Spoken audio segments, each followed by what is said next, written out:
বাংলাদেশ জামায়াত ইসলামী নির্বাচনে কোনো দলের সঙ্গে জোট করবে না জানিয়েছেন দলটির আমির ডাক্তার শফিকুর রহমান। দলটির সহকারী সেক্রেটারি জেনারেল হামিদুর রহমান আজাদ জানান, এনসিপি বা অন্য কোনো দলের সঙ্গে আসন ভাগাভাগির বিষয়ে আলোচনা হয়নি।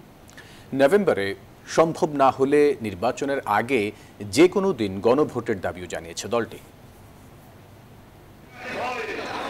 গণভোট কবে হবে, কার সাথে কে জোট করে নির্বাচনে যাবে, জোটের আসন ভাগাভাগিটাই বা কেমন হবে, রাজনীতির ময়দানে এই আলোচনা এখন তুঙ্গে।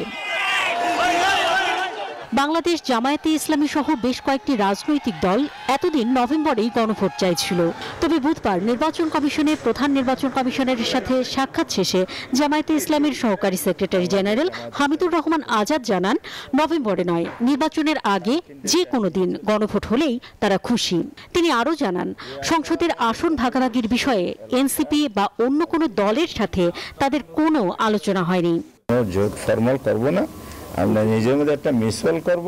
নভেম্বর থেকে যদি একটু কয়েকদিন বেশিও লাগে সেটা বিষয় না, তবে পৃথক ডেটে ইলেকশনের আগে গণভোটটা হইতে হবে।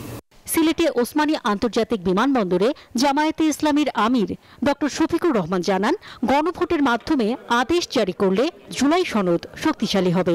এছাড়াও তিনি জানান, ত্রয়োদশ জাতীয় সংসদ নির্বাচনে বাংলাদেশ জামায়াতে ইসলামী কোনো দলের সাথে জোট করবে না।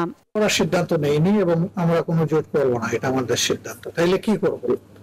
আমরা নির্বাচনী সমঝোতা করব। আমরা যে কথাটা বলেছি যে প্রত্যেকটি জায়গায় একটা বাক্স হবে, সেই নীতিতেই আমরা আগাচ্ছি। এবং শুধু ইসলামী দল না, এখানে ইসলামী দলের পাশাপাশি দেশপ্রেমিক প্রতিশ্রুতিশীল আরো যারা আছেন তারাও ইতিমধ্যে সংযুক্ত হচ্ছেন এবং আরো আপনারা দেখতে পাবেন সংযুক্ত হবে ইনশাআল্লাহ।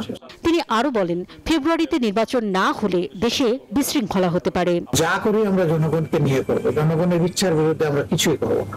অন্তরা বিশ্বাস, নিউজ 24, ঢাকা।